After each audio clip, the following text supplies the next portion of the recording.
Today on CityCast Denver, rise and shine, it's Andy Stein. I love it. This is what my friends do to me all the time. But it's great. I love talking about weather, so everybody literally talks to me about weather.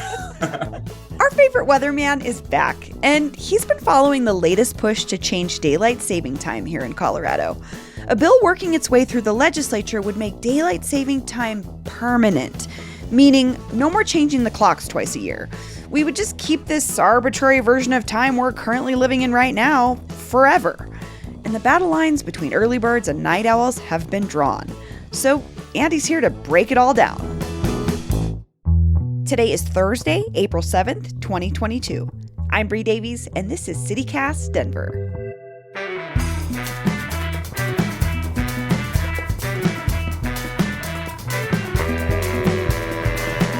I know, I was like, oh, I can't walk my dog, it's too windy. That's kind of how I felt yesterday. I snuck out to go on a walk in Cheeseman Park, and I was like, ooh, it's not that windy right now. It's going to be great. And like 5 minutes into my walk, I started getting blasted with sand, and I was like, oh, the weather gods, they're coming after me again. I'm freezing, I can't see. Yeah, right. Andy Stein, welcome back to CityCast Denver.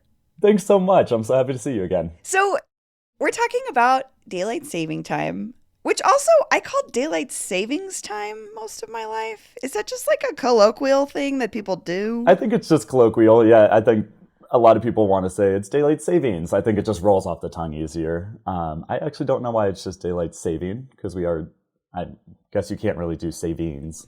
Well, you can have savings. I don't know. I've always said daylight savings until I got yelled at, and then I was like, okay, it's daylight saving time. Totally. So I guess my first question is really, what is daylight saving time? So it's essentially just a practice to extend daylight hours a little bit deeper into the evening. Essentially, we do this just so we can be more productive in the afternoon hours and just kind of have a little bit more daylight deeper into the night. There's been a couple of reasons of why this has happened and why it was necessary. They date all the way back to the 1700s, but ultimately it's just kind of a way to preserve daylight and have that extend later into the afternoon.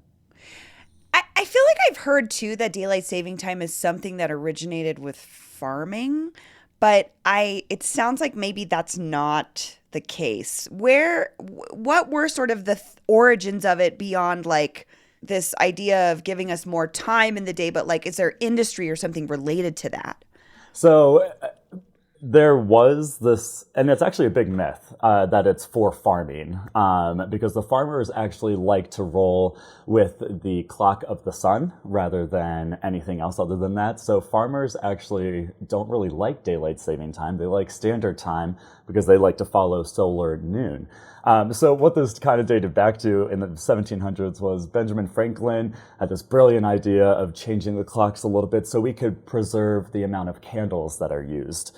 And if you had daylight later into the day, you didn't have to start burning your candles earlier in the day. That was way back in the 1700s, kind of through the 1800s. I think talks continued nationally, globally, but it wasn't until the early 1900s that it actually started to gain traction and daylight saving times actually was used. And that was actually first used in Canada. The big push for it to actually happen and what made it kind of go through was energy conservation. So having more light later in the day meant that we could save energy. There was a really big energy crisis back in the 70s that kind of really pushed this too. But overall, it's really just been a way to be more productive in the afternoon and to increase the amount of activity that people do in the afternoon as well. So it really just came down to that rather than farmers and rather than the actual candles and rather than everything else. The thriving candle industry is just not what it used to be. So I'm trying to pick that back up. I love candles so much. I'm on a kick right now. So I have so many candles in my house.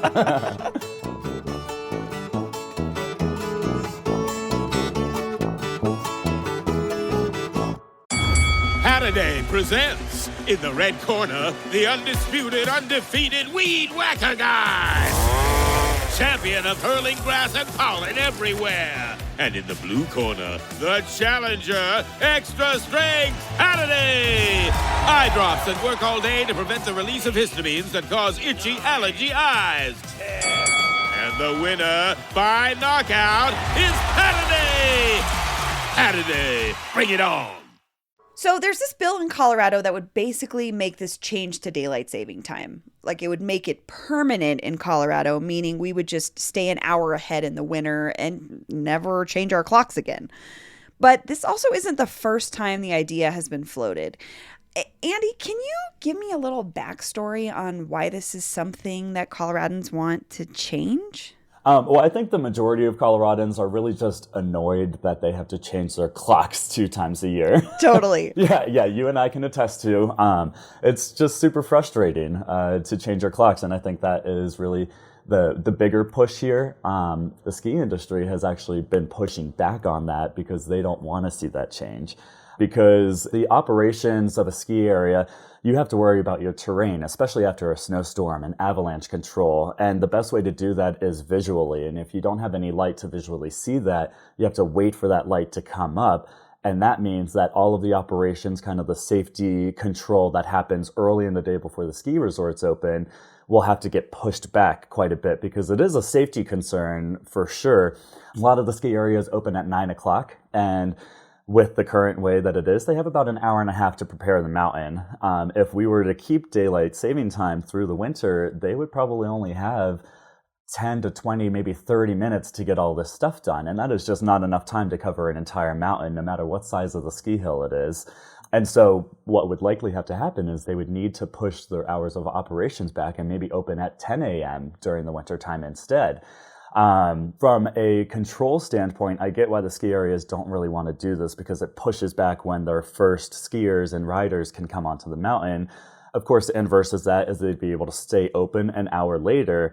But some of the things that I've been reading is that, people who have families like to get up on the mountain earlier because they have to leave to go get their kids. And if the ski areas don't open as early, then people don't get as much time to ski and ride. Plus, they have to leave earlier to go get kids or go do their afternoon work or whatnot.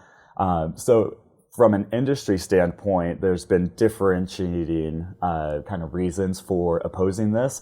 For a general public, it's just because they're annoyed. Is what I found. And this is helping me understand it a little more too, because it's not just like a commerce thing in like we want to be open longer or as much as possible. It's we want to make sure the mountain is prepared. Exactly. So it's safe for folks. Okay. That's helpful actually to understand, because at first I was just like, oh, whatever. If I'm not a skier, I don't care. Yeah, the skiers don't really give a But it's also a huge industry here in Colorado, and you know what I mean? Industry is we need it. Exactly, and that's kind of why it's funny to see that side of it, because when you think about the other big industry here, which is farming and ranching, they have a completely different outlook on this. Theirs is like moving more with the sun, like actually moving their day with the sun agriculturally. Exactly. Okay. I feel like there's also been some pushback from folks about sleep patterns for humans and how that impacts it. Do you know anything about that aspect? Yeah, so that's a big push too, kind of nationally. A lot of the people who study sleep and kind of all of that, if we kind of adjust it, if we keep changing our clocks, there's been some studies that have shown that no matter what time we change our clock, either when it's in the spring or the fall, right after that, we kind of see an increase in road accidents, traffic accidents. We see an increase in heart attacks because the body just is slightly altered just enough for it to cause some internal issues. And that is enough to cause some pretty big health impacts on people, depending on kind of essentially if you are sensitive to that kind of time change. And the circadian rhythm, I mean, I was kind of thinking about this a little bit, and I almost kind of aligned with the farmers in a way, because I think that following the sun and solar noon and kind of when the sun wakes us up is very beneficial. And that's kind of what life kind of was meant to be way back when, way back in 1400s, everybody woke up with the sun, they kind of went to bed with the sun. And that's something that we have strayed away from here, really in the mid-1900s, and when we started doing daylight saving time. And so it's just kind of interesting to think about it. Standard time really goes with the sun. Daylight saving time really goes with the economy, if you break it down into those two simple things. So on top of the Colorado bill to make daylight saving time permanent, there's also this national push to stop changing our clocks twice a year. How could the national bill affect the Colorado bill?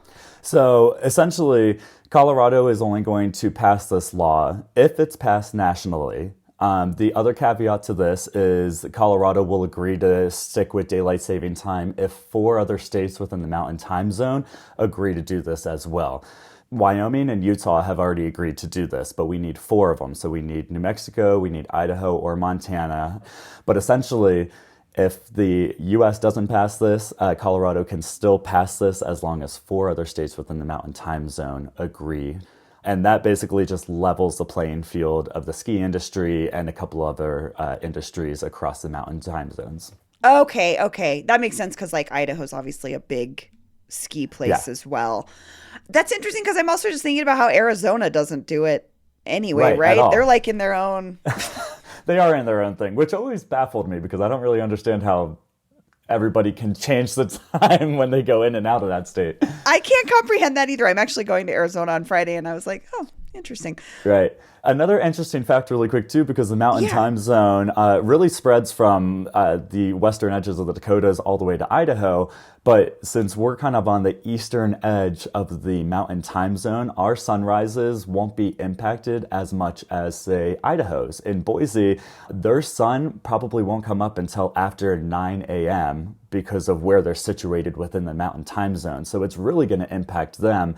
And so that's also why there's this little kind of debate going on within the Mountain Time Zone that we want more states to follow along with this because it really levels the playing field for everybody and makes things a little bit more uniform. But there are big impacts to that too, because just from Denver to Boise, you lose an hour of light just by traveling within the one time zone.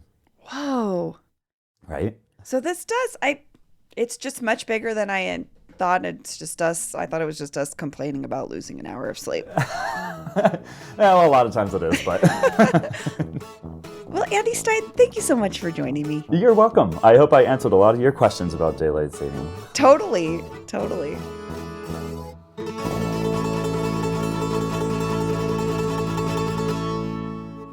And here's what else Denverites are talking about today. After rumors and speculation, Aurora Police Chief Vanessa Wilson has been fired, but not without some controversy. Aurora City Manager Jim Twombly announced Wilson's termination yesterday and was vague with the details, citing management concerns. But many are questioning if the move was politically motivated. We'll have more on this story as it develops. And now for something completely different. On this week's episode of The Real Eagles of Stanley Lake, F420 and her beau have had a baby. The eaglet hatched Monday, and there may be more on the way. Stay tuned for CityCast Denver's Baby Eagle news you can use. That's all for today here on CityCast Denver. If you enjoyed the show, why not take a minute to tell a friend about us, rate the show wherever you get your podcasts, and subscribe to our morning newsletter, where today, Peyton Garcia has all the news you need that we couldn't fit into this episode. We'll be back tomorrow morning with more news from around the city. Bye-bye.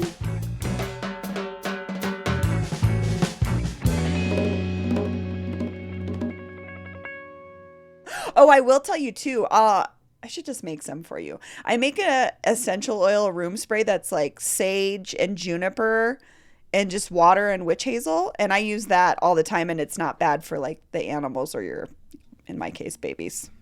Oh, it's so good. It's just crisp. It's not perfumey. It's amazing.